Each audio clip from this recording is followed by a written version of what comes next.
Boa noite, irmãos, a paz. Estão todos bem? Quem esteve aqui ontem, apesar que o pastor perguntou isso, mas eu não pude ver, quem estava aqui ontem à noite? Como é que está o seu corpo? Está bem? Está assim doído, amassado? Como é que você está se sentindo? Glória a Deus. Irmãos, eu fui muito ministrado agora durante esse tempo de adoração, de algumas formas. A primeira maneira como o Senhor usou para me ministrar aqui, foi através dessa irmã que está aqui do meu lado, e ela está compartilhando tudo o que está acontecendo aqui com os nossos irmãos que têm alguma deficiência auditiva. Eu estava olhando para ela, e o olhar dela, a alegria dela em poder fazer esse trabalho, me ministrou muito, eu fiquei muito comovido, muito quebrantado. E depois, quando os nossos irmãos aqui do louvor compartilharam uma canção que a gente também adora a Deus com ela lá em Minas, que é essa penúltima canção que nós cantamos aqui, que fala que a bênção se derrame até 1000 gerações. Sua família, os teus filhos, os filhos dos teus filhos. Nós estamos aqui nesses dias exatamente para compartilhar desse tempo, ou neste tempo, sobre valores que precisam ser resgatados no ambiente familiar, no ambiente da nossa casa. E é interessante porque o contexto desse texto que se tornou essa canção, diz que o Senhor é aquele que visita a maldade dos pais nos filhos até a 3ª e 4ª geração. A maldade vai até a 3ª e 4ª geração, mas usa de misericórdia até 1000. Olha para essa pessoa que está do seu lado, fala com ela assim: você não está entendendo. Você não está entendendo. Satanás pode perseguir até a 3ª e 4ª geração, com a permissão de Deus, entenda isso. Visito a maldade dos pais nos filhos até a 3ª e 4ª geração. Significa que Deus dá permissão. Lembra do caso de Jó? Lembra do quadro de Jó demonstrado através do livro de Jó? Quando Deus dá permissão a Satanás para ir lá e tocar nas coisas de Jó, ele falou: só não toque nele, não toque na vida dele. Está lembrado? Satanás tem que pedir licença para Deus para fazer as coisas, mas ele não vai fazendo o que ele quer, não. Por isso que o pastor Gilvan estava dizendo aqui até agora há pouco, que a gente não compra uma prestação de serviço de Deus, essa prestação de serviço de vigilância. Muito bem colocado, pastor, primeira vez que eu ouvi assim, mas é isso mesmo, a gente não compra essa prestação de serviço de Deus para ele ficar vigiando, sabe?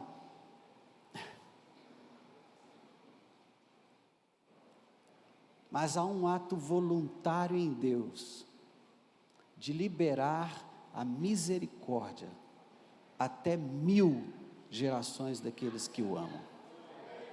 Quem aqui ama o Senhor? Então declare bem alto: a misericórdia do Senhor alcançará a minha vida e até 1000 gerações depois de mim. Amém? Agora eu quero ler um texto com você que está em Isaías 61. Ontem nós começamos através de Jeremias 6, entendendo que nós vamos percorrer de volta um caminho, porque nós estamos trabalhando por restauração de valores, e para restaurar valores nós vamos moer aquilo que existe, moer em pedaços bem pequenos, talvez até se transformar em pó, para depois restaurarmos aquilo que foi quebrado. E aí o profeta Jeremias está nos orientando que se eu quero aprender alguma coisa como ela originalmente foi feita, ou seja, quero saber a respeito da sabedoria de Deus, então eu preciso procurar as veredas antigas. Para aprender como é que se faz as coisas, eu tenho que ir para as veredas antigas e aprender com aqueles que vieram antes de mim. E durante as ministrações e durante a ministração de ontem, uma das sementes que nós plantamos aqui profeticamente, é que nós queremos entregar ao mundo filhos que farão a diferença na sociedade. E ontem nós conseguimos falar de pelo menos 2 valores, né? 2 valores, nós vamos retomar e vamos continuar no mesmo tema, não vamos mudar nada, o tema continua o mesmo. Eu só queria acrescentar esse texto de de Isaías 61, porque aqui vai falar quem são esses filhos que nós vamos entregar ao mundo, quem são os filhos que nós queremos entregar ao mundo. Quem encontrou o texto, diga amém. Ontem nós falamos de 2 valores, quais foram? O primeiro, verdade, e o segundo, honra e respeito, né? Vamos prosseguir daqui, mas antes vamos ler esse texto. Isaías 61 diz assim: o Espírito do Senhor Deus está sobre mim, porque o Senhor me ungiu para pregar boas novas aos quebrantados, enviou-me a curar os quebrantados de coração, a proclamar libertação aos cativos e a pôr em liberdade os algemados, a apregoar o ano aceitável do Senhor e o dia da vingança do nosso Deus, a consolar todos os que choram, e pôr sobre os que estão em Sião estão de luto uma coroa em vez de cinzas, óleo de alegria em vez de pranto, vestes de louvor em vez de espírito angustiado, a fim de que se chamem carvalhos de justiça, plantados pelo Senhor para a sua glória. Bom, isso aqui é o que o Senhor está fazendo. Em consequência do Senhor fazer isso na vida daqueles que serão libertos, virá o versículo 4. E agora eu quero que você leia comigo. Se você tem sua Bíblia, ótimo. Se você não tem, ouça. Mas alguém que tenha a Bíblia perto de você, pode chegar perto de você, a Bíblia pode estar no celular, pode estar no papel, seja como for. Fique do lado dessa pessoa e leia junto com ela em voz alta o versículo 4, profetizando isso sobre os seus filhos. Quem está entendendo? Amém? Então você vai levantar uma das suas mãos, declarando isso sobre os seus filhos. Vamos lá, versículo 4. Os meus filhos edificarão os lugares antigamente assolados, restaurarão os de antes destruídos, e renovarão as cidades arruinadas, destruídas de geração em geração, em nome de Jesus, amém? É para mim, Jéssica e Jonatas, serão essas pessoas que edificarão lugares antigamente assolados, que restaurarão os de antes destruídos, e renovarão as cidades arruinadas, destruídas de geração em geração. Nós estamos buscando a restauração de valores, porque nós queremos entregar ao mundo filhos que carregam esses valores, filhos que serão capazes de edificar aquilo que antes estava destruído. Quem concorda comigo, diga amém. Glória a Deus. Outro valor que nós vamos trabalhar hoje chama-se justiça. Fala comigo, justiça. 1 de João, capítulo 2, versículo 29, diz assim: se sabeis que Ele é justo, reconhecei também que todo aquele que pratica a justiça é nascido dele. Mateus capítulo 5, versículo 20 diz assim: porque vos digo que se a vossa justiça não exceder em muito a dos escribas e fariseus, jamais entrareis no reino dos céus. Justiça. Quem é justo?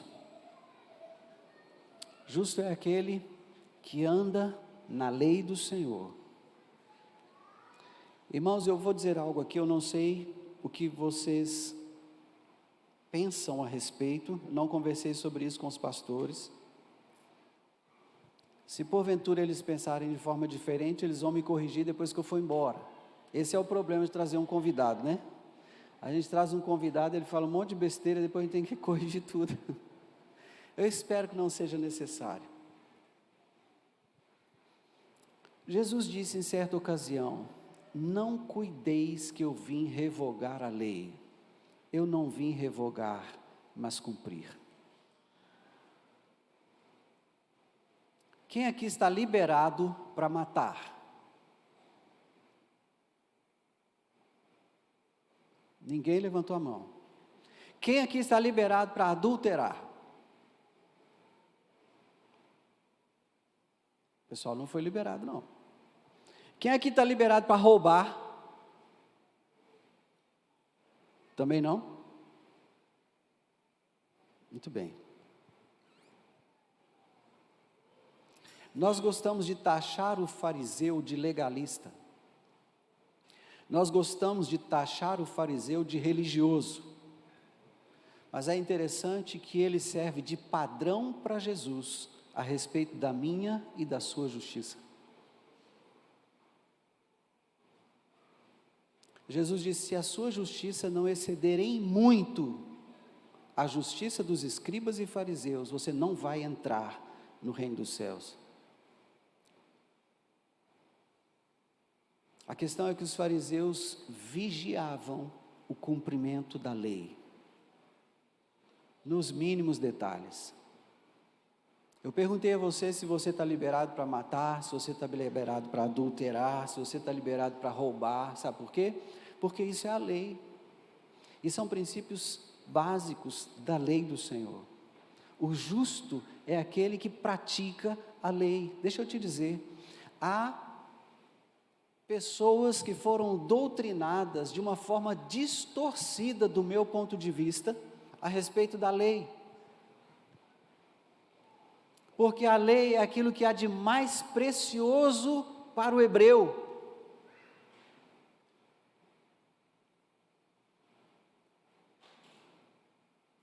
Mas alguém disse que quando Paulo está falando não estamos debaixo da lei, então nós não precisamos mais cumprir a lei. Então me diga, se você não pode matar, roubar, adulterar, desonrar seu pai, como é que você não está debaixo da lei?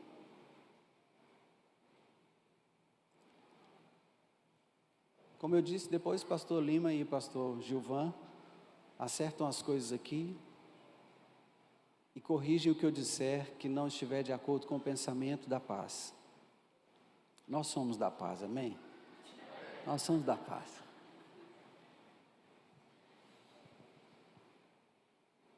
Sabe o que é isso, irmãos? Paulo estava dizendo para nós que nós não estamos debaixo da sentença da lei. Nós não estamos debaixo do juízo da lei. Porque a graça do Senhor nos habilitou para cumprirmos a lei, naquilo que nós éramos deficientes. Nós vamos falhar, irmãos. Nós vamos pecar. Nós vamos cometer injustiça. Mas esse não é o nosso desejo. E um dos significados da palavra pecado é errar o alvo. Significa que eu estou indo numa direção, mas em algum momento eu me descuidei. E porque eu me descuidei, se eu continuar naquela direção, eu vou errar o alvo, porque o alvo está aqui, bem diante de mim. Por isso que a palavra de Deus diz que eu preciso olhar para Ele, autor e consumador da minha fé. O alvo está diante de mim, mas quando eu desvio o olhar dele, eu erro o alvo, porque é assim, ó, é um desvio de rota. Há muitos anos atrás, havia uma aeronave muito veloz, chamada Concorde, E no sistema de computadores do Concorde havia uma correção de rota a cada 10 segundos. A cada 10 segundos, porque ele voava tão veloz que se essa correção não acontecesse a cada 10 segundos, ele não chegaria ao destino programado.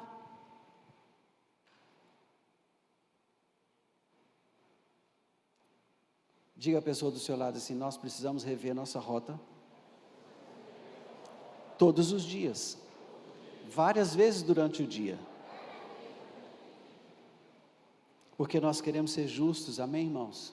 Queremos ser justos, queremos andar em justiça, queremos agradar a Deus, sim ou não? A palavra de Deus vai nos dizer em Levítico capítulo 19, não cometereis injustiça no juízo, nem na vara, nem no peso, nem na medida. Balanças justas, pesos justos, efa justo e justo tereis. Eu sou o Senhor vosso Deus que vos tirei da terra do Egito. Guardareis todos os meus estatutos e todos os meus juízos e os cumprireis. Eu sou o Senhor. Aqui em Boa Vista não acontece isso. Eu vou falar daquilo que acontece em Minas Gerais. Lá em Minas Gerais, a gente tem um contexto de uma cidade grande. Belo Horizonte é uma cidade de 3 milhões de habitantes. E as escolas são espalhadas nos bairros. E de repente alguém tem uma notícia que a escola do bairro tal está melhor do que a escola do outro bairro. Aí as pessoas que moram no bairro, no outro bairro, e querem enviar seus filhos para o bairro tal, onde a escola está melhor, elas conseguem um comprovante de endereço de alguém que mora no bairro tal, onde a escola está melhor.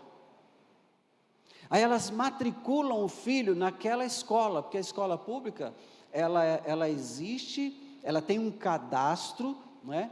E esse cadastro precisa obedecer a uma região que ela abrange. E aí a pessoa consegue um comprovante de endereço que não é dela, e ela vai naquela escola que é melhor, e matricula o filho dela naquela outra escola, que é num bairro onde ela não mora.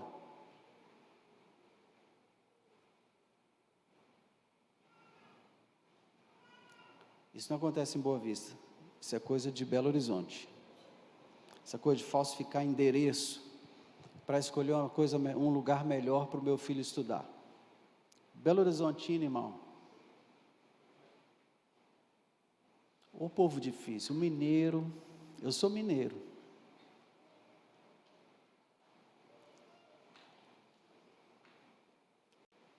O crente é um povo difícil. É melhor lidar com discípulos do que com crente. Porque o discípulo de Cristo, ele foi disciplinado a andar como Jesus. Crente não. Nós vivemos um tempo em que ser crente dá ibope, né? Dá ibope. Os artistas, a mídia, o povo está querendo ser crente, está querendo se dizer crente. O crentez é uma linguagem que agrada. Então tem gente falando, o sangue de Jesus tem poder, mas não sabe nem para que é o poder do sangue de Jesus. Tem gente andando na rua aí, vê uma cena que não gosta, o sangue de Jesus tem poder, para quê? Qual é o poder que está no sangue de Jesus? O poder do sangue de Jesus é me remir do pecado. Esse é o poder do sangue. É remissão. Sem derramamento de sangue não há remissão de pecados. Isso é o que diz a Escritura. Mas esse crentez está espalhado. Você está andando perto de uma pessoa, de repente a pessoa fala, glória a Deus. Aí você vai saudar com a paz, o que não é paz? Paz, não sei o que é isso. Não é discípulo de Jesus, é crente.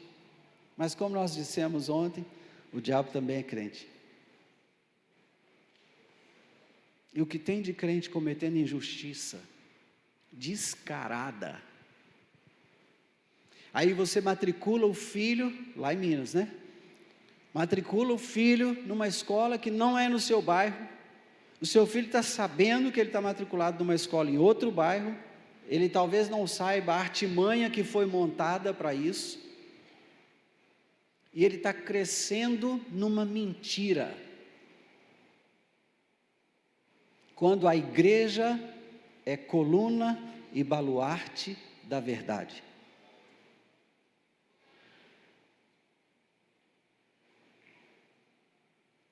Nós não andamos na prática da injustiça, irmãos. Não. Discípulo de Cristo pratica a justiça. O primeiro texto que foi lido aqui é: se sabeis que Ele é justo, reconhecei também que todo aquele que pratica a justiça é nascido dele. Praticar é vivenciar.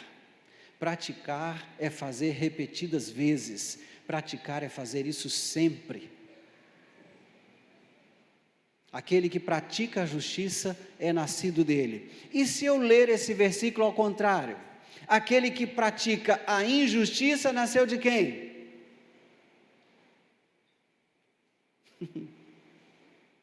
É ruim falar, né? É ruim falar.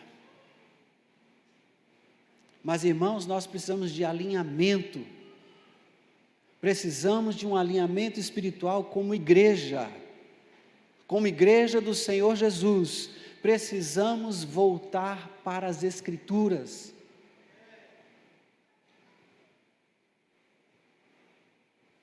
Chega de historinha, irmãos. Já foi esse tempo. Nós queremos fortalecer as famílias, mas ficamos contando historinhas sobre famílias. Como nós vamos fortalecer a família?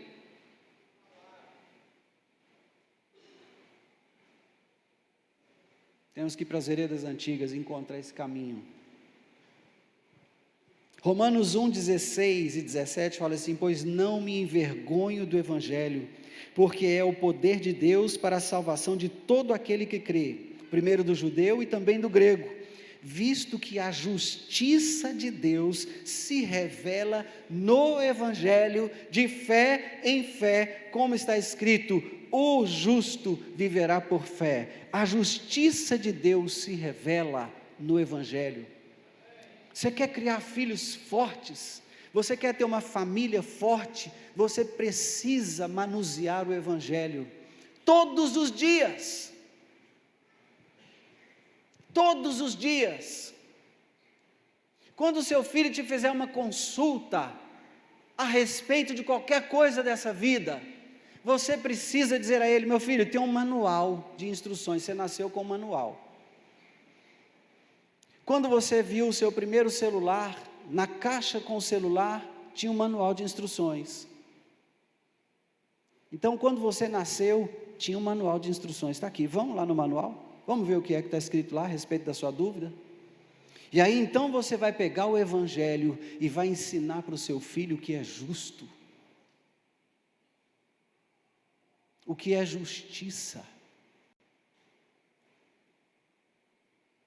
Tem manual, tem uma fonte, de onde eu posso tirar todo tipo de informações que eu precisar para dar para os meus filhos.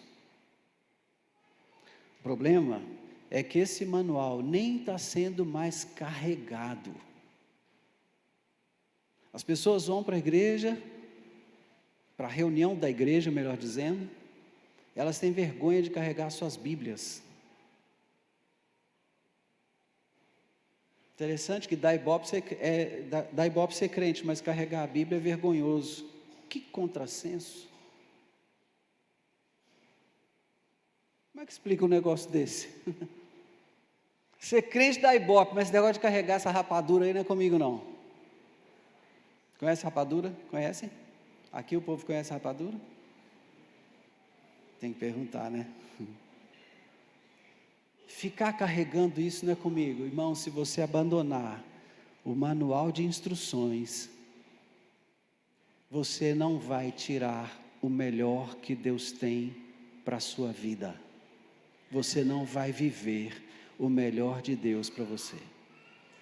Porque o melhor de Deus para você está aqui dentro. Está aqui dentro. Não tem outra fonte. Não tem outro caminho, não tem outra maneira de fazer. Não me envergonho do Evangelho. A justiça de Deus está dentro dele. E se eu quiser conhecer a justiça, eu tenho que consultar essa palavra diariamente. Diariamente. Efésios capítulo 5, versículos 9 e 10. Eu posso estar indo um pouco mais rápido hoje, mas hoje a gente tem que encerrar esse assunto, né? Amanhã, outro dia. A conferência encerra hoje. Efésios capítulo 5 está dizendo assim: porque o fruto da luz consiste em toda bondade e justiça e verdade. Fala comigo. Porque o fruto da luz consiste em toda bondade e justiça e verdade, provando sempre o que é agradável ao Senhor. Fruto da luz. Fruto da luz.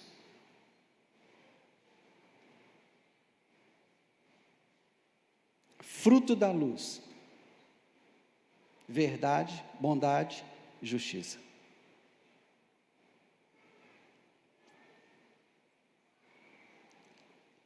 É fruto.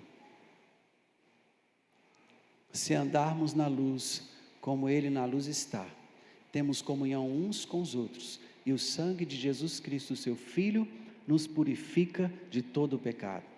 Luz. Se andarmos na luz, e o fruto da luz é bondade, justiça e verdade. Verdade, justiça, bondade.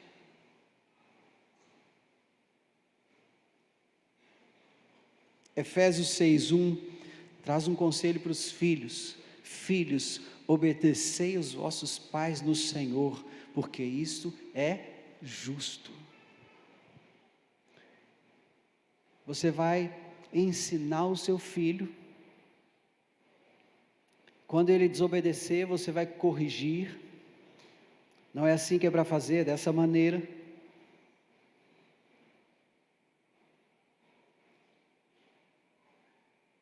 E você vai chamá-lo para as Escrituras. E vai dizer: filho, obedeça o seu pai no Senhor, porque isso é justo. Isso é justo. Isso é justiça, isso é praticar a justiça. E a justiça é fruto da luz. Você anda na luz? Então você precisa demonstrar os frutos da luz. A justiça é fruto da luz.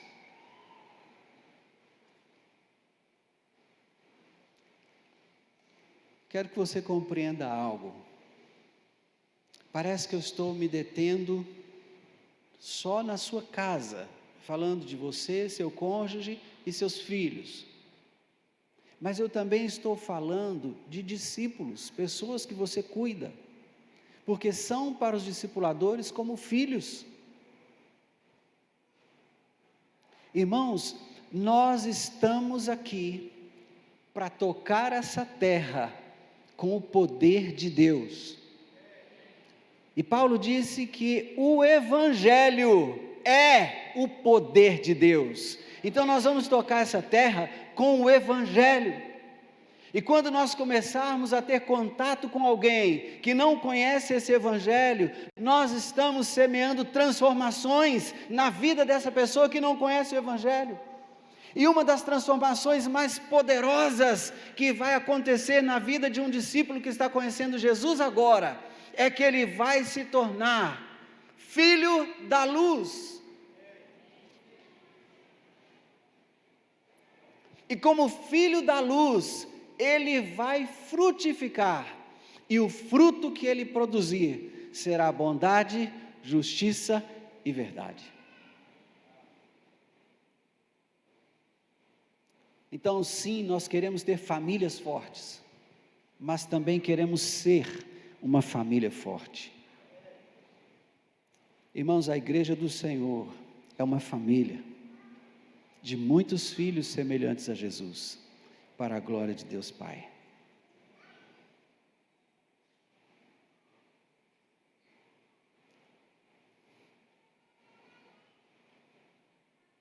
O adorador se torna semelhante àquilo ou àquele a quem ele adora. Quanto mais tempo você passar na presença do Senhor, mais parecido com Ele você fica. Quanto mais tempo você passar adorando o Senhor, mais parecido com Ele você vai ficando. E as pessoas vão olhar para você, em algum momento, e falar assim: meu Deus, você parece com Jesus. A gente conversa com você e sente assim uma paz, uma tranquilidade. Mas tem também assim uma autoridade no que você fala, uma segurança, uma firmeza. Aí você diz para ela assim: é porque eu passo muito tempo da minha vida olhando para Ele. E a Bíblia diz que quando eu olho para Ele, eu sou iluminado. E eu vou sendo transformado em glória cada vez mais excelente, na mesma imagem, pelo Espírito. Se você não se parece com Jesus, é porque você não é um adorador dele. Você está passando mais tempo com outras coisas, ou com outros deuses.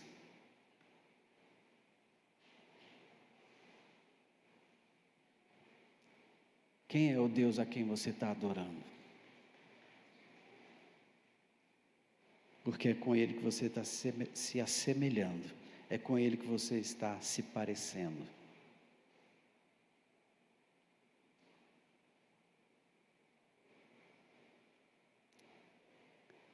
Eu ministro muito sobre intercessão, muito. Intercessão e guerra espiritual, ministro muito. Eu posso dizer que dos 22 anos de ministério em tempo integral, eu passei 20 falando sobre isso. Ministrando sobre isso, trabalhando nisso.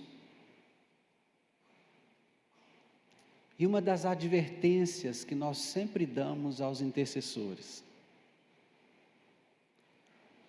é que eles podem passar o tempo que for lidando com os demônios, expulsando demônios, lidando com a batalha espiritual, limpando os céus para que a reunião seja cada vez melhor, limpando os céus para que a cidade se torne um ambiente espiritual melhor. Pode, passe o tempo que precisar, mas passe o dobro do tempo olhando para Jesus.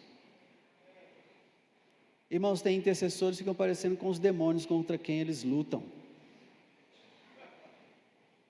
Sabe aquela cara, pastor Lima, sabe aquela cara assim, sabe, nervosa, né? A gente vai olhar para a pessoa, não sabe se ela está com raiva da gente. Querido, não sou eu que faço guerra, não sou eu movimento o mundo espiritual. Como, pastor? Eu falo com o juiz. O juiz libera uma ordem, os anjos saem e fazem o que tem que ser feito, e eu continuo na presença do juiz. Senhor, tem uma estrutura espiritual sobre a cidade de Boa Vista que está oprimindo o povo, e está oprimindo o povo, trazendo um espírito de miséria, de escravidão. Desce daquela forma. Senhor, libera os teus anjos. Em nome de Jesus, nós vamos fazer 21 dias de oração no centro da cidade, lá na Praça da Bíblia.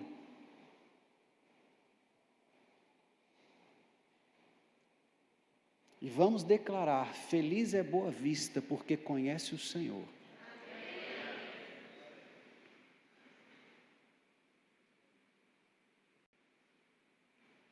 E nós queremos ver, Senhor, a transformação dessa cidade. Nós vamos declarar aqueles 2 versículos que estão lá na Bíblia. Os 2 versículos.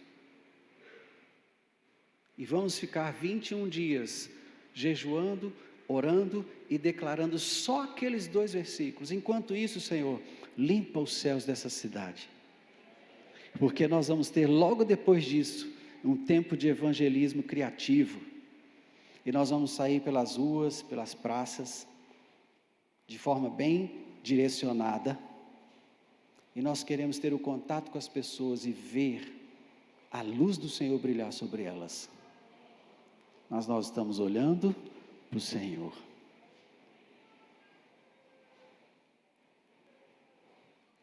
Não quero que os intercessores fiquem tristes comigo, mas eu quero que você se alegre. Tem uma outra maneira de fazer a guerra espiritual, e essa maneira é olhando para Jesus, o tempo todo olhando para Jesus, porque Hebreus 1,14 diz que os anjos são espíritos ministradores, que ministram a favor daqueles que haverão de ser salvos.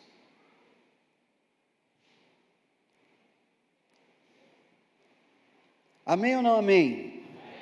Então diga para a pessoa do seu lado, cada um no seu quadrado. Não é para você fazer o trabalho dos anjos.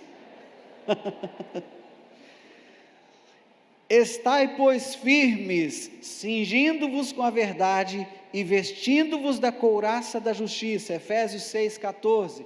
Irmãos, tem pessoas, e eu posso falar isso aqui com muita propriedade, pessoas que têm o hábito de vestir e tirar a armadura de Deus. Veste, tira, veste, tira, veste, tira. Agora eu vou deitar, tira a armadura. Levantei, põe a armadura. Vou para a guerra, põe a armadura de novo. Irmão, a armadura de Deus é um estilo de vida. É algo para você vivenciar.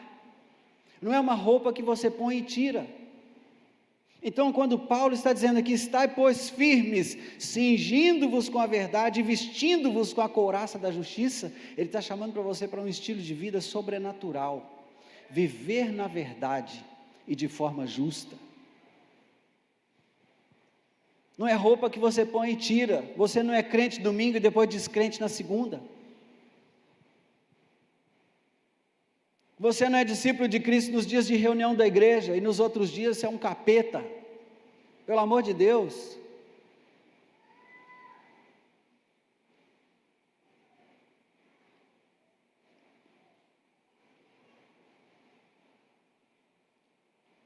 Será que você é aquele casal, né? Vocês são aquele casal, né? Que andam abraçadinhos, um com o outro. Vem para a reunião da igreja, chega aquela coisa linda, todo mundo admira, olha aquele casal lindo. Aí termina a reunião, vão embora para casa.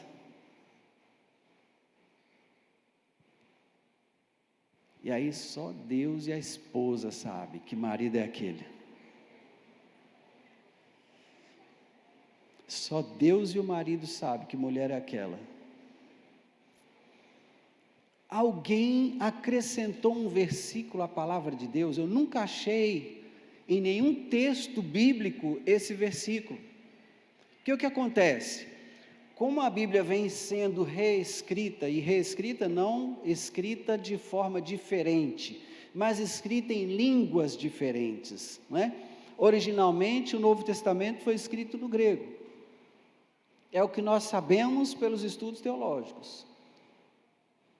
Então essa Bíblia vem sendo reescrita do grego para o português, do grego para o inglês, do grego para o zulu e assim por diante, para o espanhol e tantas outras línguas. Mas é engraçado, pastor Lima, me ajude aqui, pastor Gilvan, e as pastoras Miriam e pastora Neila, me ajudem por favor, porque tem um versículo na Bíblia que acrescentaram, eu não achei ainda, talvez os irmãos já acharam, me ajudem. Porque a Bíblia diz que o marido é cabeça de quem? O marido é cabeça da esposa, cabeça da mulher. Assim como Cristo é o cabeça da igreja. Aí pastor Lima e pastor Gilvan acharam um pescoço no texto. E disseram que a mulher é o pescoço que vira a cabeça para uma e outra direção. Então quer dizer que Jesus pode ser manipulado para uma ou outra direção, que a igreja faz isso com Jesus. Não, Jesus, você vai olhar para cá, não olha para lá não, porque ali ó, o negócio ali é meu particular. Aonde foi que encontraram esse texto. Vocês já viram esse texto em algum lugar, pastor? Esse texto? Ah, Jesus! Ah, na Bíblia do Panguá tem, está certo.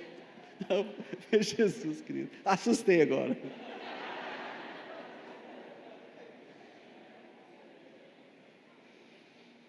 O homem é o cabeça, mas a mulher é o pescoço. Me diga onde está escrito isso? Isso é fala de mulher insubmissa, que não sabe o seu lugar. Porque se soubesse o seu lugar, daria valor ao lugar que tem e não tentaria manipular o marido ou os maridos com uma conversa fiada dessa.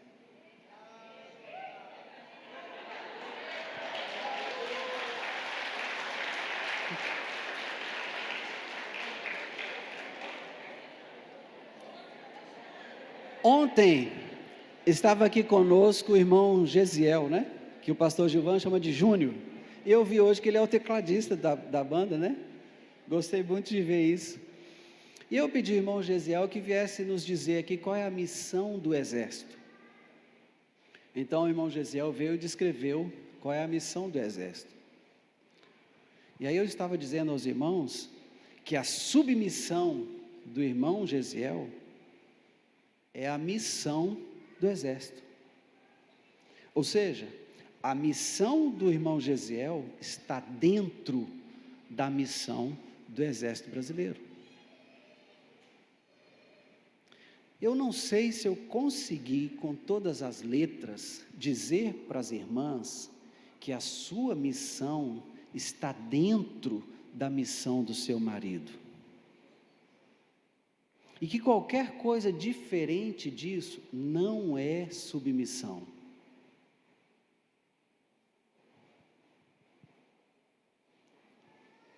Eu me lembro de ter dito que a mulher não é para ser pisada.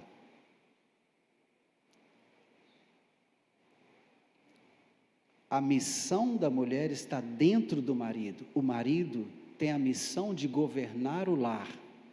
E a missão do marido é tríplice.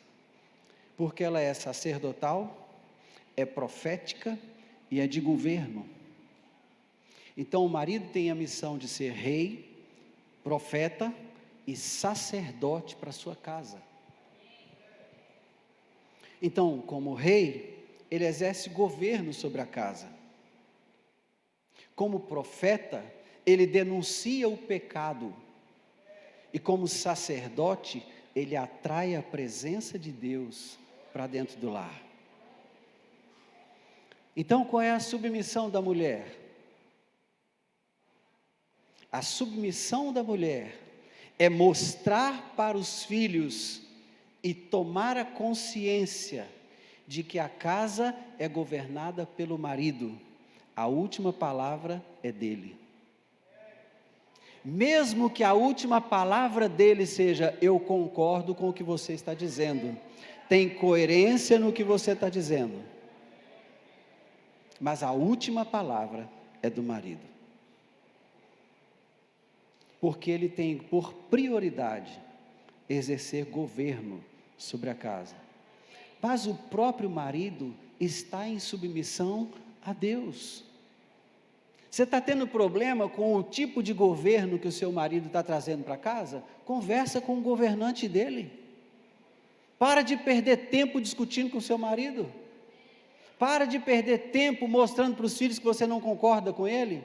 Para de perder tempo diante dos filhos, principalmente, fazendo um papel de futriqueira. Conhece a palavra futriqueira? Fofoqueira, goteira. A Bíblia diz que não há quem aguenta goteira, e tem mulher que é igual goteira.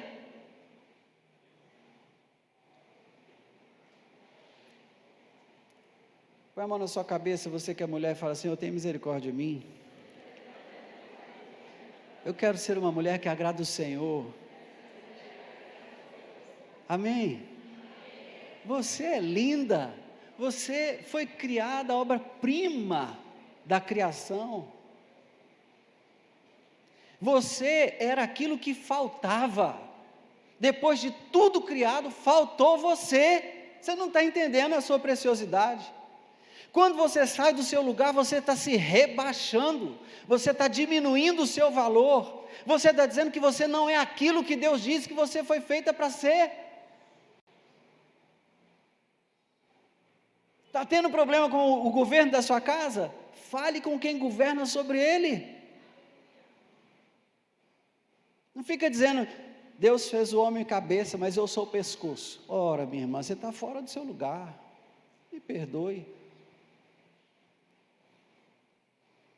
Vou contar para vocês como a Renata age. A Renata não me pede nada. Nada. Sabe o que é nada? Nada. Tudo que ela quer, ela fala com o nosso Pai. Tudo. Aí o nosso Pai fala comigo. E aí eu atendo ela. Aí quando chega na mão dela, às vezes ela chora. Aí eu falo, por que você está chorando? Aí ela fala assim, porque foi isso que eu pedi a Deus. Nós tivemos uma experiência que me marcou muito. Nós fomos a uma loja, e naquela loja eu vi uma Bíblia. E eu fiquei com muito desejo de dar a Bíblia para a Renata. E aí eu comprei aquela Bíblia. Ela me viu comprar a Bíblia e tal, eu peguei a Bíblia e falei assim, essa Bíblia é sua. Ela começou a chorar dentro da loja. Eu falei assim, por que você está chorando? Não foi a primeira Bíblia que eu dei para ela, eu tinha dado uma Bíblia para ela. Quando nós nos conhecemos, eu dei uma Bíblia para ela, eu já tinha dado Bíblia para ela. Mas quando ela estava chorando, eu perguntei, por que foi? Por que é que você está chorando? Ela falou, porque eu tinha pedido a Deus uma Bíblia nova.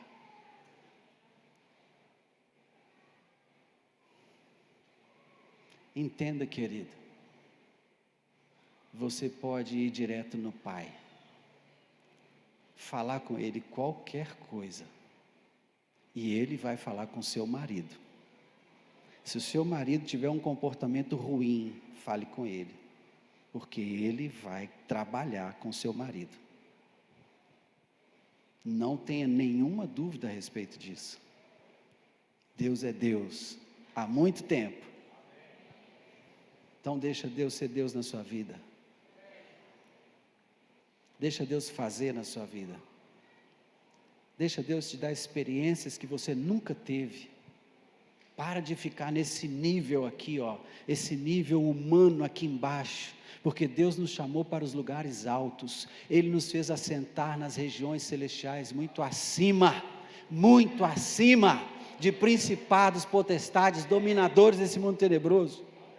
Para de ficar andando nesse nível.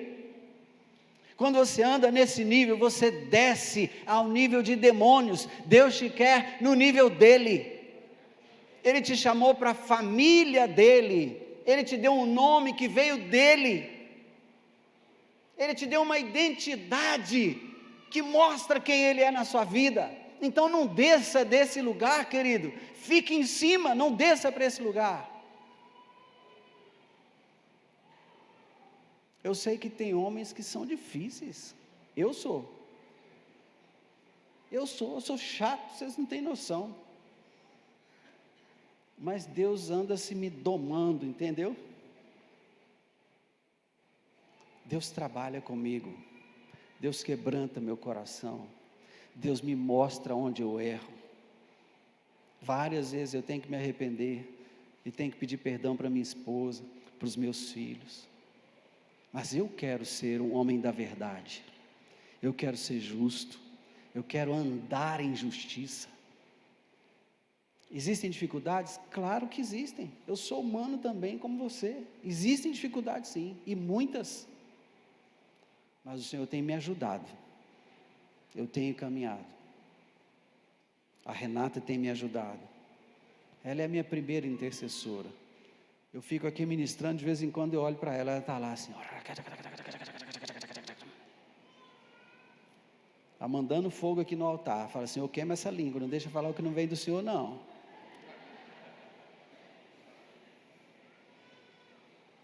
Não Deixa não, Jesus, segura ele. Aí o Senhor vai me segurando. No sentido do que, quanto ao trato passado, vos despojeis do velho homem que se corrompe segundo as concupiscências do engano, e vos renoveis no espírito do vosso entendimento, e vos revistais do novo homem, criado segundo Deus, em justiça e retidão, procedentes da verdade. Quando o Senhor te conquistou, quando o Senhor te encontrou, porque não foi você que encontrou o Senhor, quando o Senhor te escolheu, porque não foi você que escolheu o Senhor, não fostes vós que me escolhestes, mas eu vos escolhi a vós, é o que diz a Escritura. Naquele dia que o Senhor te encontrou, e que Ele te escolheu, Ele te deu uma roupa nova, Ele mudou sua vestimenta. O velho homem desapareceu, ninguém consegue reconhecer o velho homem, porque Ele te vestiu do novo homem, você se tornou nova criatura. Essa nova criatura tem uma maneira diferente de se mover. Ela tem uma maneira diferente de conversar, de falar, de agir. Essa nova criatura foi criada, segundo Deus, em justiça e retidão, procedentes da verdade.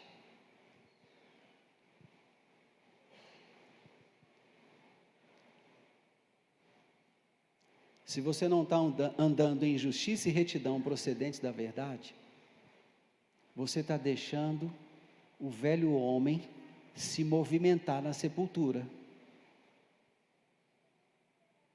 Põe o pé na cabeça dele e fala assim: você já morreu. Eu sou nova criatura em Cristo. Deus me fez nova criatura em Cristo. Eu ando em justiça e retidão procedentes da verdade.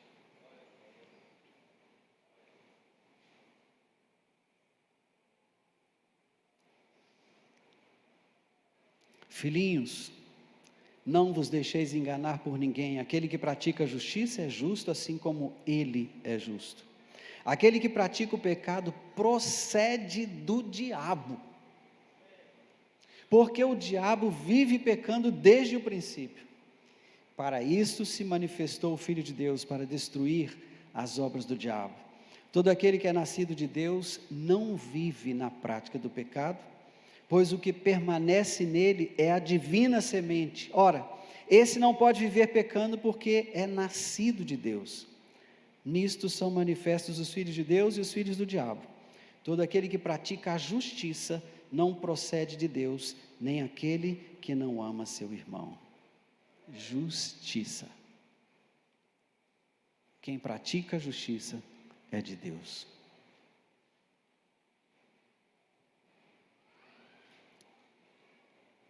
Quem pratica a injustiça é do diabo. E a injustiça é a transgressão da lei.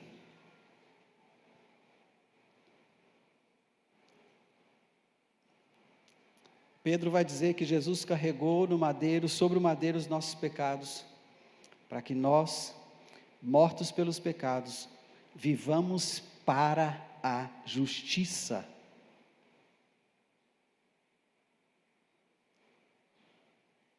Só para acordar essa pessoa que está do seu lado aí, querendo dormir, cochilando, fala assim: você nasceu para a justiça. Acorde. Viva para a justiça. Pastor, como é que eu vou ensinar meu filho a viver para a justiça? Como é que eu vou ensinar meu filho a ser justo? Como que eu vou discipular meu filho nisso? É simples. Toda a Escritura, diga comigo, toda a Escritura.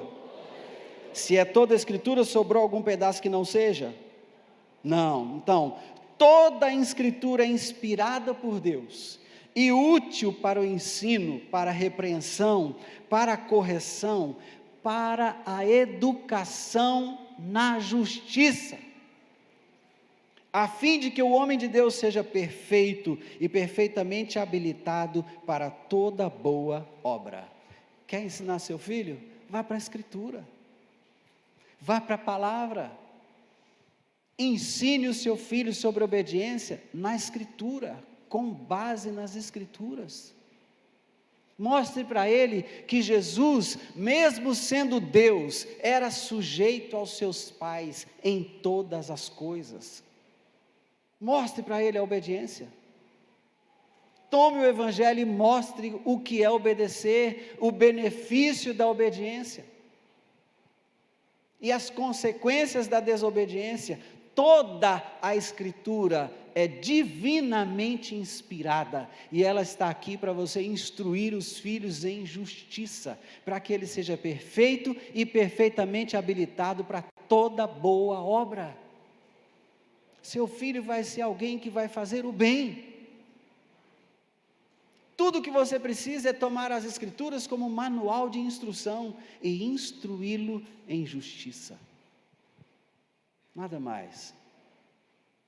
Pastor Gilvan nos pegou agora há pouco, onde estamos hospedados, e no caminho nós vínhamos conversando, e ele me perguntou sobre os nossos filhos. E os meninos, estão bem?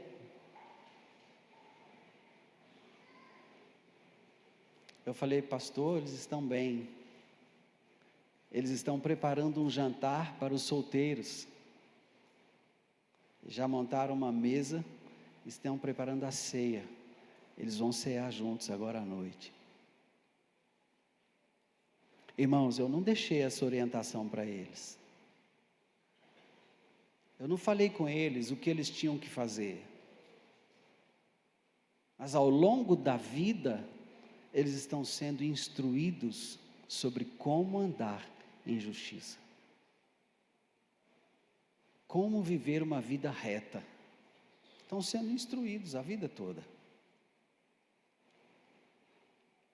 Meus filhos são convidados para ministrar num culto de inglês que a 8ª Presbiteriana promove uma vez por mês lá em Belo Horizonte.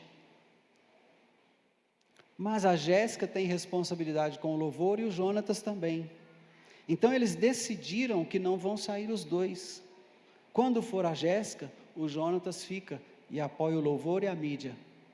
Quando for o Jonatas, a Jéssica fica para ministrar o louvor. Foram eles que decidiram. Eu nunca pedi isso para eles. Isso é uma resposta que eles estão dando àquilo que eles vêm aprendendo ao longo da vida. Instrua o seu filho. A Bíblia diz, ensina o menino no caminho. Irmão, sabe o que é no caminho? Eu estou indo às compras com a minha esposa e eu levo os meninos. Nós vamos para o supermercado e fazemos as compras. Quando nós chegamos em casa, a Renata e a Jéssica são convidadas a subir. Nós moramos em um apartamento no 1º andar. O prédio é construído sob pilotis, então a gente tem que subir 2 lances de escada. E aí o que eu ensinei o Jonatas? Jonatas, mulher não carrega peso, meu filho. Então quando a gente chegar com as compras, você e eu somos responsáveis para subir as compras. A sua mãe e a Jéssica, não. Elas não vão carregar peso.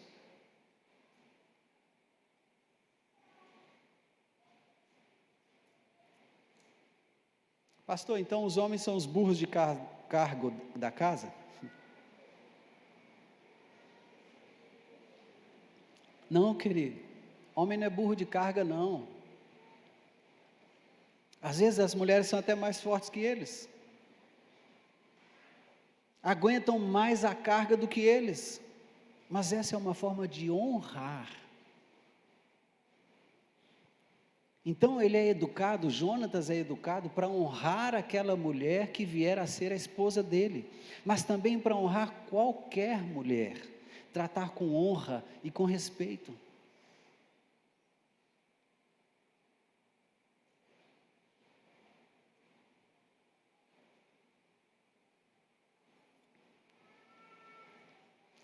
Buscai o Senhor, vós todos os mansos da terra, que cumpris o seu juízo. Buscai a justiça, buscai a mansidão, porventura lograreis esconder-vos no dia da ira do Senhor. Sofonias capítulo 2, versículo 3. Busque a justiça. Quando a ira do Senhor se manifestar, você vai ser encontrado como justo, e a ira do Senhor não vai te alcançar. Amém ou não amém? Amém. E o tempo está voando, glória a Deus. Outro valor que eu quero resgatar, tratar, destacar hoje, nesse momento, é a pureza. Pureza. Salmo 119, versículo 9, fala: de que maneira poderá o jovem guardar puro o seu caminho? Como? No mundo como esse nós estamos vivendo, as mulheres andam mais nuas do que vestidas. Aliás, eu quero dizer a vocês que a sua cidade é marcada por isso daqui, tá? Eu falei isso com a minha esposa hoje. Nós terminamos o café da manhã, nos assentamos ali no hall do hotel. De repente me sai uma mulher com uma blusa curta e um short de um tecido que eu não sei que tecido é aquele, não é couro, mas quando a gente olha se parece com couro. Não é napa, porque é mais fino do que a napa, mas uma coisa colada no corpo que eu tive vergonha de mostrar para minha esposa.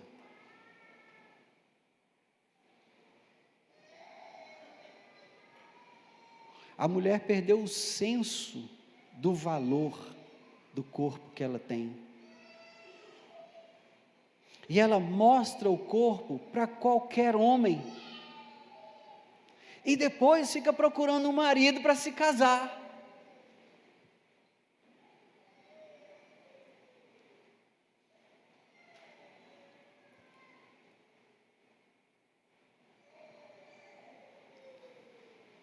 O seu corpo só devia ser visto pelo seu esposo, minha irmã. Você devia ter mais cuidado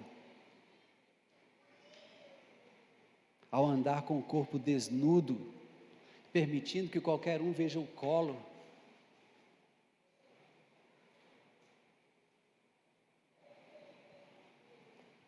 Com roupas que estão marcando a sua silhueta.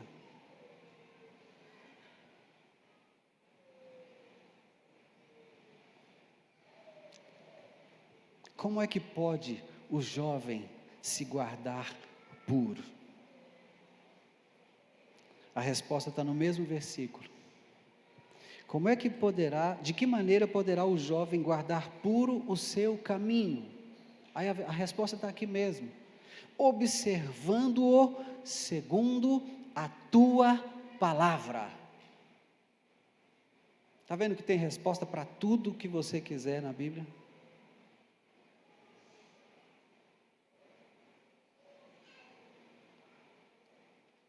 Quando eu fui consultar sobre essa palavra puro, a palavra puro é translúcido. Olha para esse copo, por favor, você que me enxerga daí, consegue ver esse copo? Amém ou não amém? Consegue ver o copo? Está vendo que tem um facho de luz aqui? Um objeto translúcido é aquele que permite que a luz passe por ele, sem que ela, a luz, perca suas características, seja modificada. Quem está entendendo o que eu estou dizendo? Isso é pureza. Sabe como é que se mede a pureza de um diamante? É exatamente observando-o diante da luz, porque ele tem que ser perfeitamente translúcido. E quanto mais luz passa pelo diamante, mais puro ele é considerado. Pureza. Nós somos filhos da luz. O fruto da luz é bondade, justiça e verdade. Pureza é ser translúcido, é permitir que a luz passe por nós, sem ser modificada. Como é que o jovem pode manter puro o seu caminho? Observando-o mediante a palavra de Deus. Irmãos, não tem receita de bolo, não tem passe mágico, não tem imposição de mãos para você se tornar puro de um dia para o outro, não. É observar a palavra, considerar o seu caminho de frente para a palavra. Ontem eu falei aqui sobre o espelho, de como nós gostamos de ficar na frente do espelho olhando para nós mesmos, e ali o espelho vai nos corrigindo, nos mostrando o que tem de errado em nós, e de acordo com aquela imagem que vemos no espelho, então nós vamos melhorando a nossa imagem, e depois eu disse, aqui está o nosso melhor espelho. E agora está aqui o Salmo 119 dizendo, como é que o jovem pode manter translúcido o seu caminho? Observando-o mediante a palavra de Deus. Não tem receita de bolo não, irmãos, não tem passe de mágica, não tem imposição de mãos de pastor, de discipulador, de profeta, de apóstolo, não, é observando a palavra. Vamos para as Escrituras. Amém ou não amém, irmãos? Amém? Cutuca a pessoa do seu lado que está com sono, fala assim, dorme não acabou ainda não.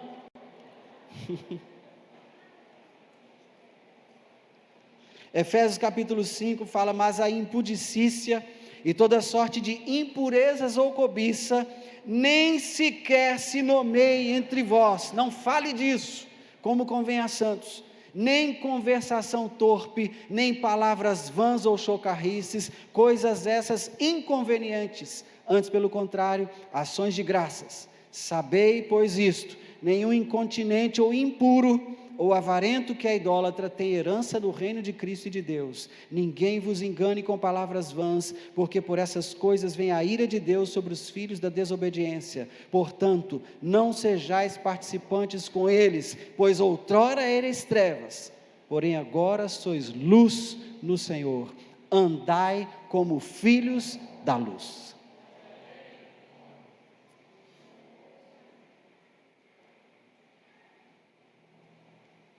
Vou te falar uma coisa, não existe o que falaram para você, que chama piada gospel, viu? Isso não é coisa de ficar fazendo piada com os outros.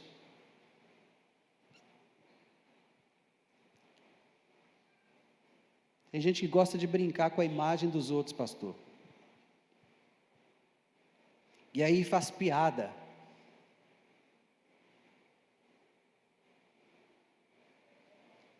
Eu te contar algo que você sabe, eu só vou te lembrar, com certeza eu só vou te lembrar de algo que você sabe. Fizeram uma piada com Eliseu, chamaram ele de careca. Ó careca, ó careca, ó careca. Isso é chocarrice. É isso que está escrito aqui, chocarrice.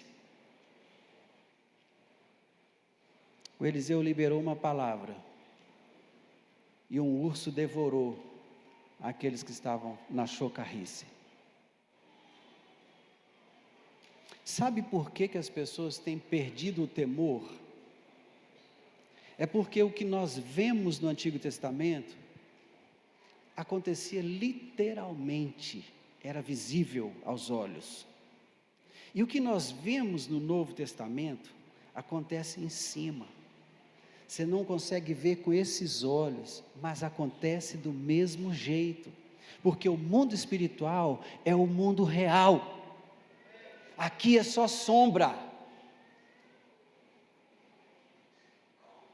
Então você está fazendo chocarrice, você está contando aí sua piada gospel e está achando que não está morrendo. Eu tenho que te dizer que você está morrendo.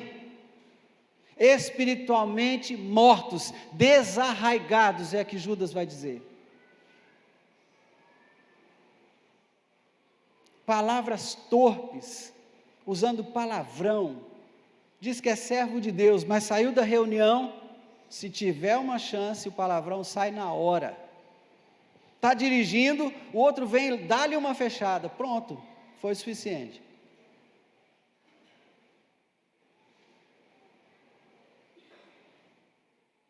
Coisas inconvenientes. Querido, diga assim: em nome de Jesus, o Senhor vai me fazer uma pessoa pura. Em nome de Jesus, eu vou subir ao monte do Senhor. Em nome de Jesus, eu vou habitar no monte do Senhor. Salmos 24, versos 3 a 5 diz assim: quem subirá ao monte do Senhor? Quem há de permanecer no seu santo lugar? Subir e permanecer. Não apenas subir, porque há pessoas que acessam verdades espirituais tremendas, mas não permanecem nesse lugar. E o salmista fala: quem há de subir no monte do Senhor? E quem vai permanecer no seu santo lugar? E aí ele conta quem? E sabe quem? O que é limpo de mãos e puro de coração, que não entrega sua alma à vaidade, nem jura dolosamente, este obterá a bênção e a justiça do Deus da sua salvação. Você precisa subir, e subir o monte do Senhor é estar em Sião. Sião é um lugar espiritual, onde está a presença de Deus. Eu quero habitar nesse lugar, eu quero permanecer nesse lugar, e para permanecer nesse lugar, eu preciso ser alguém limpo de mãos, puro de coração. Eu não posso entregar a minha alma à vaidade, e nem jurar com má intenção no meu coração. Isso é jurar dolosamente.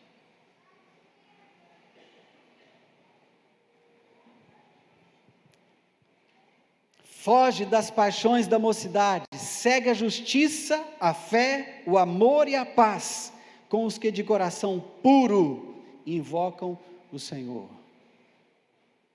Coração translúcido, a luz passa pelas suas intenções. Quando a Bíblia fala disso aqui, do coração, nesse contexto, ela está falando da intenção do coração, da kavaná.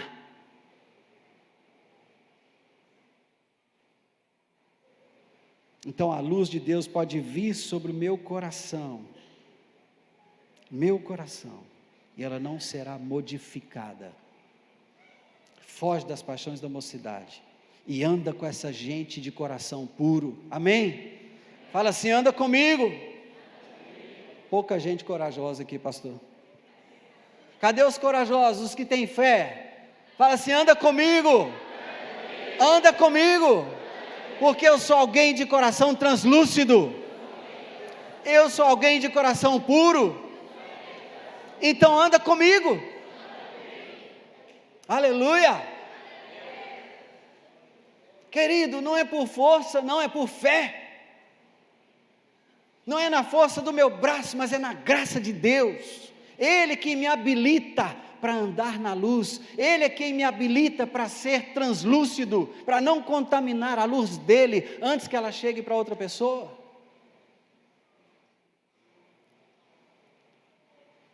Não se sinta condenado por nenhuma palavra, mas sinta-se muito confrontado, porque é esse mesmo o objetivo. Nós queremos restaurar valores na família, nós temos que ver o que está estragado em nós, irmãos. Temos que olhar para essas coisas, temos que deixar Jesus moer aquilo que está ruim, estragado, e restaurar. Então eu preciso entender o que é pureza, e se eu não estou andando em pureza, eu preciso buscar essa pureza e alcançá-la. Mas eu já posso declarar em fé, porque o poder de Deus já me alcançou, e eu posso declarar em fé: eu tenho um coração puro, ande comigo. Nós não estamos trabalhando aqui ideais, nós estamos trabalhando realidades, e eu posso alcançar isso pela fé, por causa da graça de Deus que está derramada sobre a minha vida. Eu posso viver assim. Não é pelo meu esforço, não é por fé. Está aqui diante de você um homem estragado, Não presto mais para o mundo. Não tem jeito do mundo me usar mais, eu sou de Jesus. Não tem jeito, eu sou estragado. Quando o mundo olha para mim, fixe, isso aí não presta não. E não presta mesmo não, eu só presto para Jesus. Eu só presto para a obra dEle. Eu só presto para fazer o que agrada a Ele. Eu só presto para adorá-lo. Eu só presto para servi-lo. Eu só presto para compartilhar a vida dEle. Eu não presto para outra coisa. Eu não presto para ir para boate. Eu não presto para ir dançar, tocar, em qualquer coisa que seja, a não ser na presença do Senhor. Não presta. Não presta. Então o mundo olha para mim e tem nojo de mim. Tem raiva de mim. Aí eu volto para Jesus e ele fala: não fique preocupado porque o mundo te odeia, porque antes de odiar você, odiou a mim.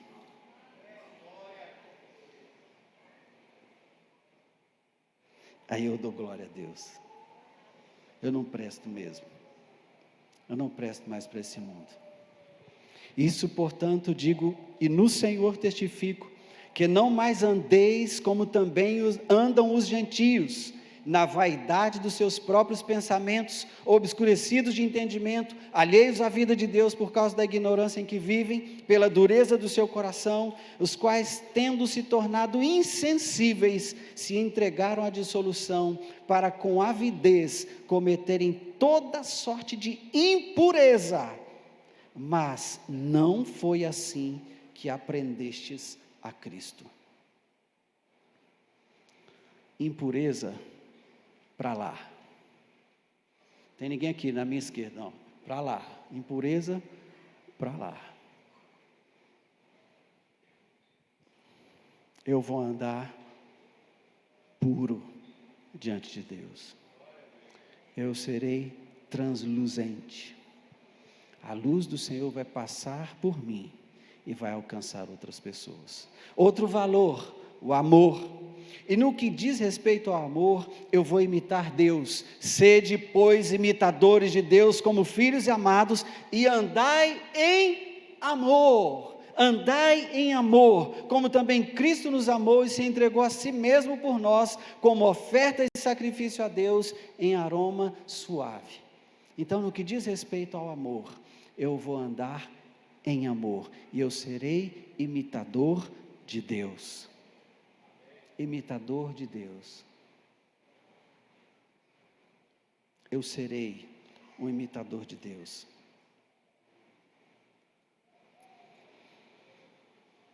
Tudo que é verdadeiro, tudo que é respeitável, tudo que é justo, tudo que é puro, tudo que é amável. Como que eu vou amar, pastor? Não de palavras, mas de fato e de verdade. Não de palavras nem de língua, mas de fato e de verdade. Amar não é falar que eu amo, não. Amar é agir. Amar é expressar. Amar é fazer algo que demonstre amor. A igreja de Boa Vista tem tido uma oportunidade linda de servir os nossos irmãos e amigos venezuelanos, que têm vindo de uma situação tão triste no país deles, e acharam aconchego, abrigo em Boa Vista, e a igreja de Boa Vista ganhou de presente de Deus essa oportunidade de servir. Irmãos, que coisa maravilhosa, e a demonstração do amor está aí, em que nós vamos acolher estes irmãos venezuelanos, esse povo da Venezuela, que se encontra numa situação lastimável, triste. Vamos acolher, vamos abraçar, vamos cuidar, vamos amar. Que oportunidade, que oportunidade.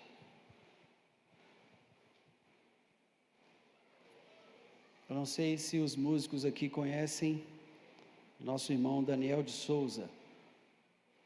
O irmão Daniel de Souza é lá de São Paulo, da região de São Vicente, do estado de São Paulo, cidade de São Vicente. ele canta uma canção que diz: eu não quero viver para mim mesmo, eu quero servir e amar o irmão, compartilhar e dividir tudo que tenho com você. Meu amor, meu coração, meu lar e até o pão.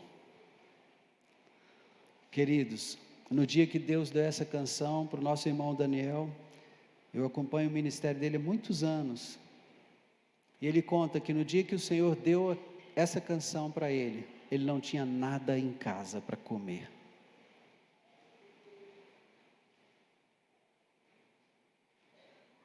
Mas o Senhor estava colocando no coração dele, que era para ele dividir tudo.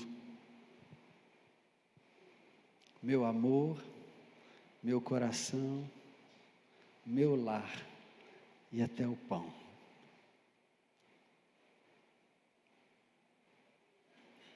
Nós conhecemos recentemente uma mulher em Belo Horizonte, uma missionária. A vida dela nos impactou muito, porque ela é uma pessoa que veio de um outro estado, ela veio da Bahia, morar em Belo Horizonte, para cuidar de um tio que estava sofrendo com um câncer.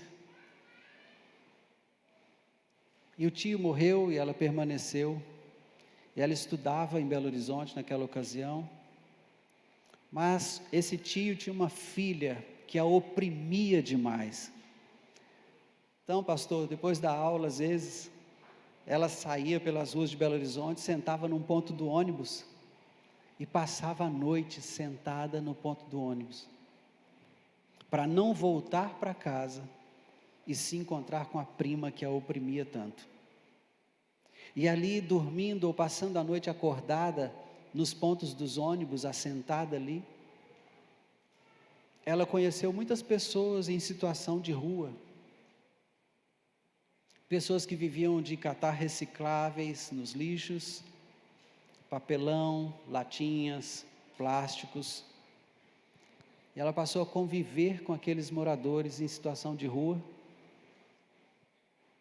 e hoje, ela faz um trabalho com essas pessoas, servindo essas pessoas, levando alimento, roupa, capacitando essas pessoas, tirando-as da rua e dando para elas um trabalho digno.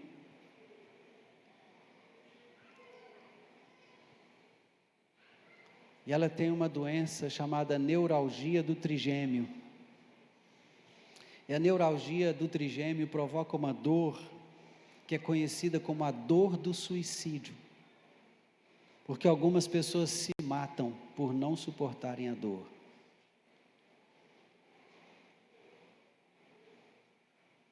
Ela nos apresentou uma causa. Nós tivemos em Sabará, agora no início do ano, chuvas torrenciais, como essas que estamos vendo agora no Recife. Tivemos em Sabará, muitas pessoas ficaram desabrigadas, perderam muitas coisas, alguns perderam a própria casa, e ela nos apresentou a causa de uma criança, um menino de 4 anos, que mora debaixo de pau e madeira, e a chuva caindo dentro da casa, e eles lá dentro, chovia dentro da casa igual chovia do lado de fora. Nós abraçamos aquela causa e estamos caminhando para a construção de um lugar para aquela família morar. Porque nós queremos viver o amor na prática, não de língua, nem de palavras, mas de fato e de verdade. A família não tem condição. Aqui vocês sabem o que é charrete? Carroça de animal, de cavalo, é a mesma palavra? Charrete. O marido dela e ela são charreteiros, buscando lixo ou resto de obra na casa das pessoas, ganhando a vida dessa forma. Conseguiram comprar o terreno, mas não conseguiram construir. E estavam morando nessa condição. E aquilo quebrantou o nosso coração. Nós apresentamos à igreja, propusemos um alvo. Muitas pessoas me conhecem, irmãos, o Senhor me deu o privilégio de andar em muitos lugares no mundo inteiro. Eu já percorri os 5 continentes. Muitas pessoas me conhecem. E eu pus o vídeo, esse vídeo, por onde eu vi a chuva caindo dentro da casa. E comecei a mobilizar pessoas para que doassem. E essas doações estão chegando. E nós vamos construir aquela casa. Em nome de Jesus. Mas a Cristiele, desde que nós começamos esse movimento, não saiu mais dos hospitais. Chegou a um ponto que os médicos, ou os hospitais, as unidades de saúde não querem mais admiti-la, porque estão dizendo que ela quer fazer uso da morfina para se drogar.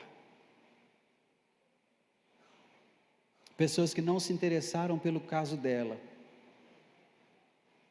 para tratá-la. E algumas vezes ela chega no hospital e eles não conseguem mais encontrar veias. Então eles estão aplicando a medicação pela jugular, é no pescoço. Quando atendem. Ela já chegou a quadros dolorosos, irmãos, quando ela urinava na roupa. Uma moça de 32 anos de idade, solteira, vivendo para o Senhor.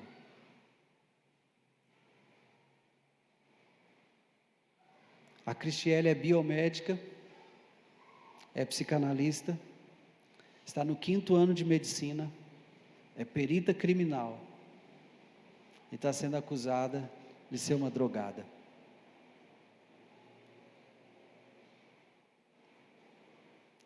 Mas ela não parou, ela continua servindo ao Senhor, amando ao Senhor e amando aquilo para o que o Senhor a chamou para fazer. E naquilo que nós temos podido, nós temos apoiado o ministério dela, o trabalho dela. A construção não começou, porque quando levamos a primeira leva de tijolos, começou a etapa dela voltar com as crises dolorosas e para as unidades de atendimento de urgência. E é o pai dela, o voluntário, que vai construir essa casa para esse menino morar e essa família. Nós temos praticado o amor, dando assistência de todas as formas como podemos. Aquelas pessoas em situação de rua, a Cristiele e o instituto que ela dirige, porque nós acreditamos que o amor é uma forma de vida, é um estilo de vida. O amor não é algo apenas para ser dito. E é isso que a palavra de Deus nos orienta. Eu preciso amar como Deus ama. E Deus ama a ponto de dar aquilo que é mais precioso para Ele. Ele deu o próprio Filho, o único que Ele tinha, com um propósito: ter muitos outros. E é por isso que nós estamos aqui, é porque Deus deu, é porque Deus amou. E esse valor precisa ser resgatado. Nós precisamos ensinar os nossos filhos a amar incondicionalmente. Irmãos, precisamos ensinar para eles que existem 3 níveis de amor, 3 tipos de amor na palavra: ágape, filéu e eros. Eros é o tipo de amor que os nossos filhos terão pelo cônjuge, pelo sexo oposto. O homem vai olhar uma mulher, vai desejá-la. Isso é eros. Filéu é o amor que nós temos pelos nossos amigos, aquelas pessoas com quem nós temos afinidade, queremos ter convivência com elas. Mas ágape é o amor de Deus, é o amor incondicional, não depende do que a pessoa faça, eu vou amá-la porque ela é uma criatura de Deus, e eu vou derramar amor sobre ela, porque o amor vem de Deus, Deus é amor. Esse é o amor que Deus quer ver em prática no dia a dia, esse é o amor que Deus quer que eu vivencie no dia a dia, esse é o amor que precisa ser derramado sobre todas as pessoas. Eu não posso escolher a quem vou amar, a quem vou evangelizar, porque ele faz isso, ele faz aquilo, ele tem essa prática, aquela outra prática. Não! O ágape alcança toda a criatura. Deus amou o mundo, e amou de tal maneira que deu o seu único filho. É esse amor que eu preciso espelhar. O outro valor é o penúltimo. Eu hoje quero encerrar, pastor. Eu sei que eu estou tarde, mas eu vou abreviar. Penúltimo valor, boa fama. Boa fama. Nossos filhos precisam entender isso. Filhos em Deus, filhos biológicos, precisam entender isso. Nós não fomos criados para difamar ninguém. Nós não fomos criados para espalhar má fama. Nós fomos criados para espalhar boa fama e para falar o bem a respeito dos outros. Zacarias 8,17 diz: nenhum de vós pense mal no seu coração contra o seu próximo, nem ame o juramento falso, porque a todas estas coisas eu aborreço, diz o Senhor. E o Salmo 15 diz: quem, Senhor, habitará no teu tabernáculo? Quem há de morar no teu santo monte? O que vive com integridade e pratica a justiça, e de coração fala a verdade, o que não difama com a sua língua, não faz mal ao próximo, nem lança injúria contra o seu vizinho. O que aos seus olhos tem por desprezível o réprobo, mas honra aos que temem ao Senhor. O que jura com dano próprio e não se retrata. O que não empresta o seu dinheiro com usura, nem aceita suborno contra o inocente.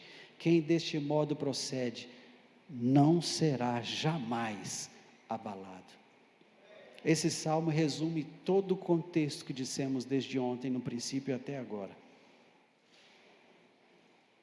E eu vou abrir aqui o último valor, e depois desse aqui, nós podemos encerrar nosso tempo juntos para essa conferência. Ruth, capítulo 1, versículos 16 e 17, são textos bíblicos que são muito usados para colocar nos convites de casamento, não é? O casal vai se casar e ele coloca lá assim: não me instes para que te deixe, e me obriga a não seguir-te, porque onde quer que fores, irei eu, onde quer que pousares, ali pousarei eu, o teu povo é o meu povo, o teu Deus é o meu Deus, onde quer que morreres, morrerei eu, e aí serei sepultada. Faça-me o Senhor o que bem lhe aprouver, se outra coisa que não seja a morte me separar de ti. Aí nós gostamos, né, de colocar esse texto nos convites de casamento. Esse texto fala de lealdade.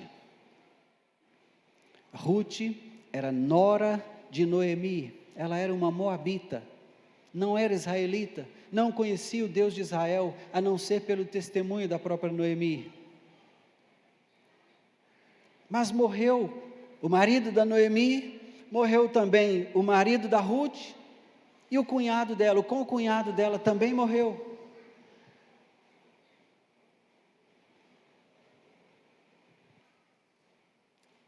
Fala para a pessoa do seu lado assim: já está acabando. Mas deixa eu te contar uma. Sabe quem é o leal? Fala aí para a pessoa do seu lado. Sabe quem é o leal?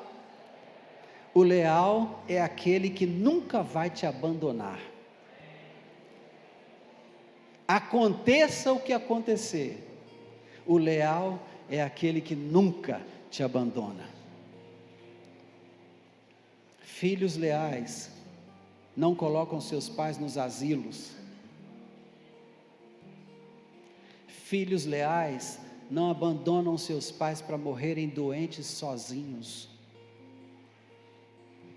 Filhos leais não enriquecem e se esquecem dos seus pais, que os criaram com dificuldade.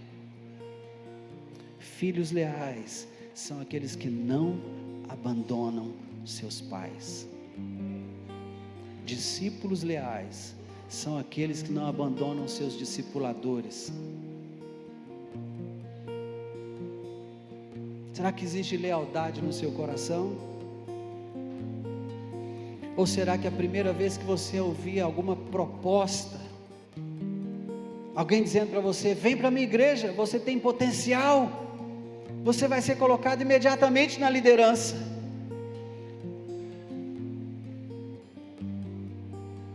Seu pastor já tinha até te dado um lugar na liderança.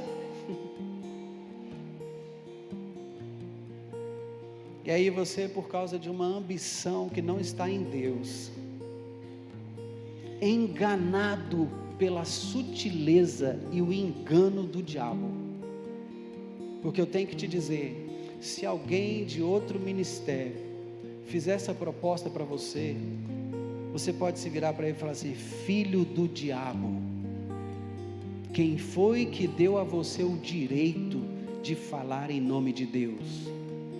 É Deus quem vocaciona, é Deus quem chama, é Deus quem capacita, é Deus que envia, é Deus que sustenta.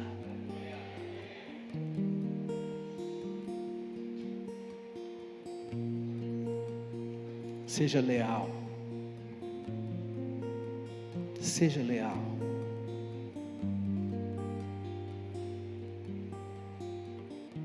Não me instes para que te deixe, nem me obrigue a não seguir-te.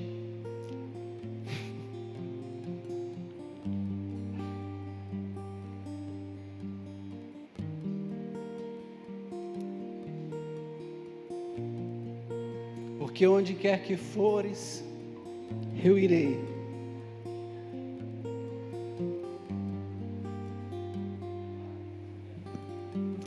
Onde quer que pousares, ali pousarei eu. O teu povo será o meu povo, o teu Deus será o meu Deus. Onde quer que morreres, ali eu vou morrer também e serei sepultado.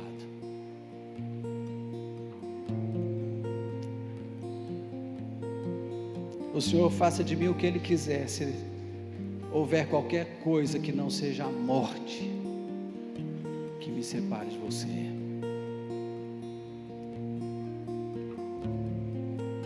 Você quer ter uma família forte? Ensine o que é lealdade. Se queremos ser uma igreja forte, precisamos aprender e praticar a lealdade.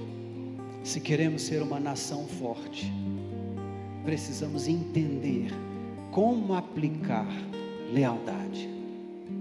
Irmão, deixa eu te falar, nós estamos num ano perigoso. Daqui a pouco nós vamos eleger um novo presidente para a nossa nação. Eu quero pedir a você, em nome de Jesus, observe qual é o currículo das pessoas que estão se apresentando para governar o nosso país. Porque para governar a igreja do Senhor, precisa ser marido de uma só mulher. Não pode ser dado ao vinho. Precisa governar bem a própria casa. Precisa ser cheio do Espírito. Eu não posso desejar para a presidência do nosso país alguém diferente desses preceitos, que não se importe em ser marido de qualquer ou de tantas mulheres, que se entregue à bebedeira, que não saiba exercer governo sobre a própria casa e nem seja governado pelo Espírito.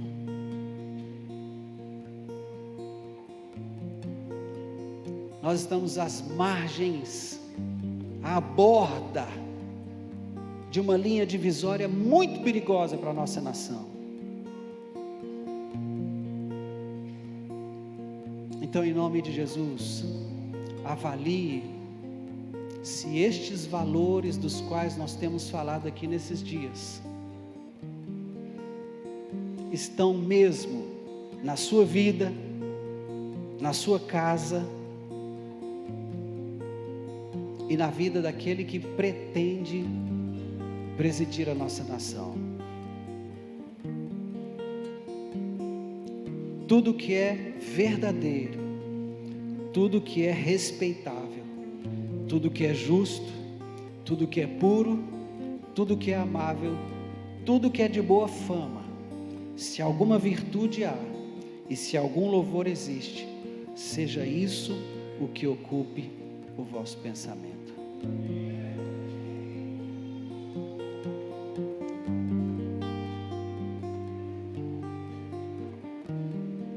Aí nós poderemos cantar, né?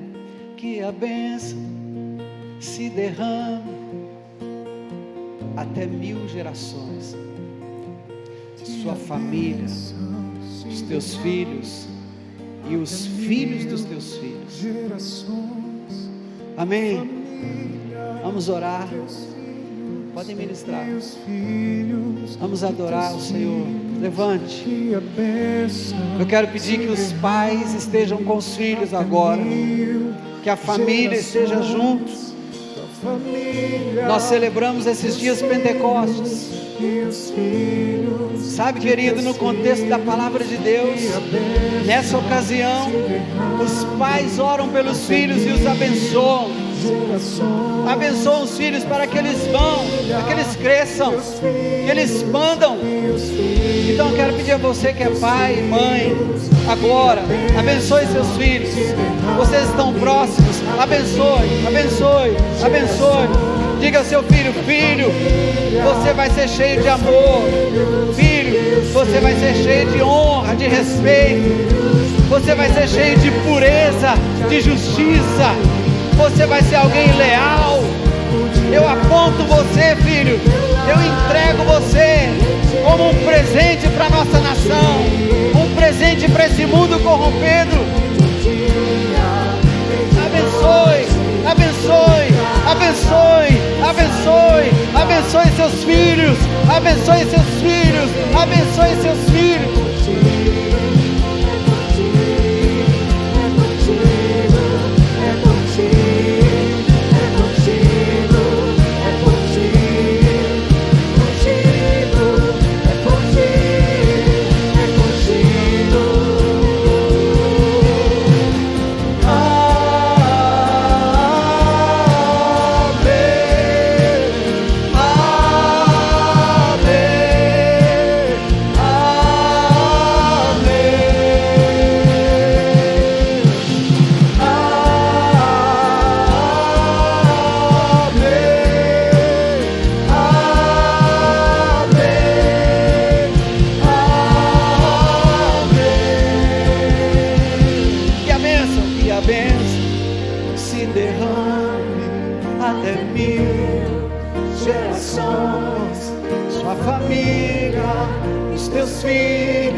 Sobre os teus filhos.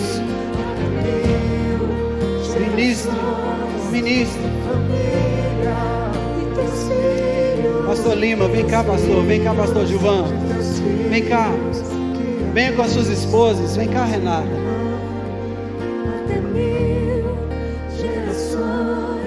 Sua família, os teus filhos e os filhos dos teus filhos. Que a bênção se derrame até 1000 gerações. Sua família, os teus filhos e os filhos dos teus filhos. Que a bênção se derrame até 1000 gerações. Sua família, os teus filhos e os filhos dos teus filhos. Nós vamos declarar aqui como pastores, liberando essa palavra sobre a sua vida. Nós queremos sim que essa bênção alcance a sua vida, a sua família, os teus filhos e os filhos dos teus filhos. Se pudesse, tem microfone aqui, pastor Gilvan tem microfone aí, pega o microfone emprestado. Eu queria que os pastores todos disséssemos juntos Filipenses 4:8. Então eu vou começar, e os pastores vão falar junto comigo. Vem cá, pastor Gilvão. Vamos ler junto aqui. Amém? Vamos lá? Finalmente, irmãos. Vamos juntos.